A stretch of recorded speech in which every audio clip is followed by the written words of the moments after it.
So this is our last quick review. To find out how to cite a resource, our MLA citation handle is available here in our LibGuide, a library research guide, citing sources. And like I said, this gives us the most common examples.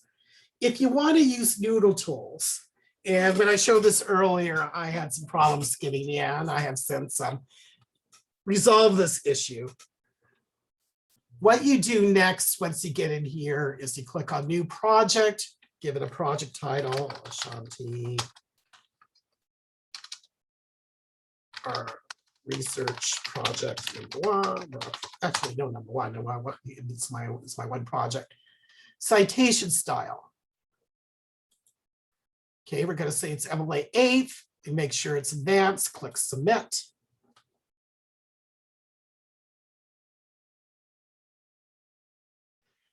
And this is where it gets tricky because I've been helping students. They immediately say, huh, where do I go to enter in my first resource?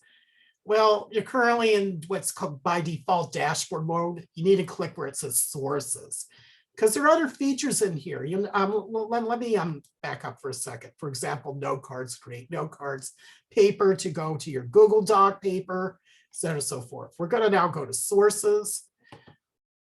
And we're ready to enter in our new source.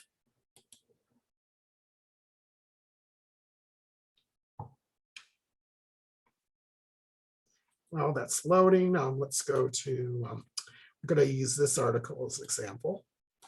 Rather than starting at the PDF, it's probably a little bit easier to go to this point.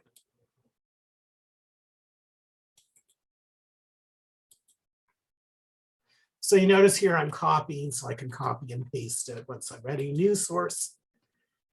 Okay, so it gives me these different choices. We're getting it definitely from a database.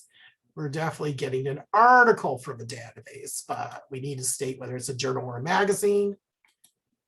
Name of database. So you can either select here or my library's database here. This, I believe this came from Articles Plus, which I thought I had it listed here. It's not coming up right now, but that's okay.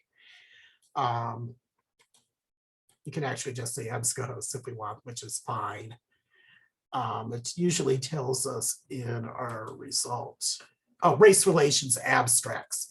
That's where we got it from. So here we go, race relations abstracts. URL or DOI. It has a DOI number if you notice here. So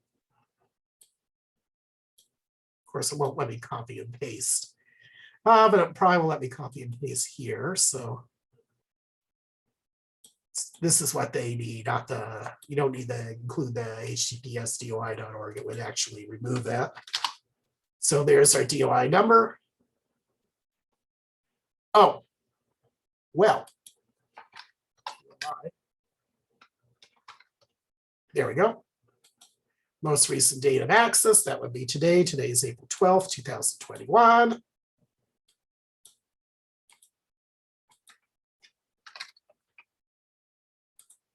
And then we go from each step to step there. So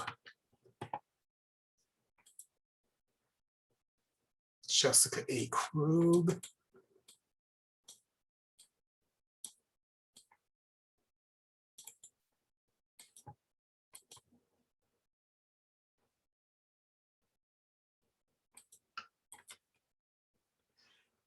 Okay, so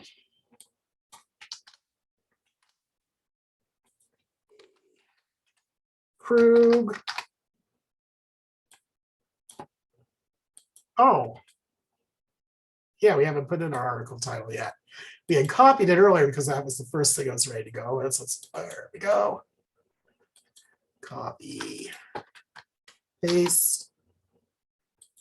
What is the page that began and ended in its original resource? There it is right here, 537 to 558.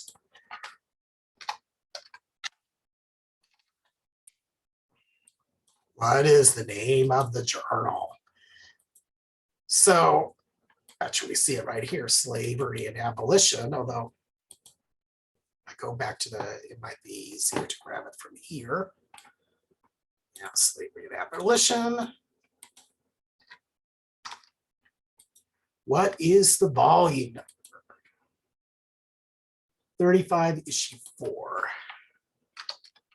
So you see, you enter each part, and believe it or not, this part's important because December 2014, there is no day. And you see here, because some things are in different cycles, they provide those as well. It'll only be December 2014. And then if your assignment asks for an annotated bibliography, you could go ahead and enter your annotation summary there. And then when done, click Save.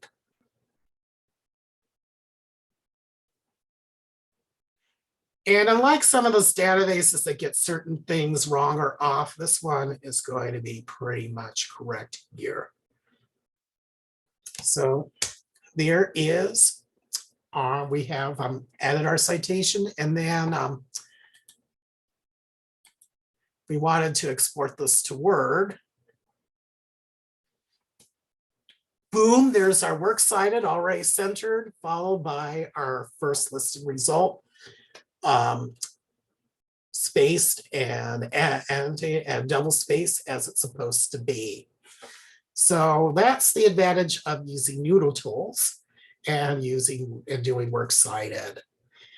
If you have any further questions about works cited, about to create a works cited list, definitely ask your instructor or the RAC Center. Or you can definitely ask us here at the library as well. Thank you and have an excellent day.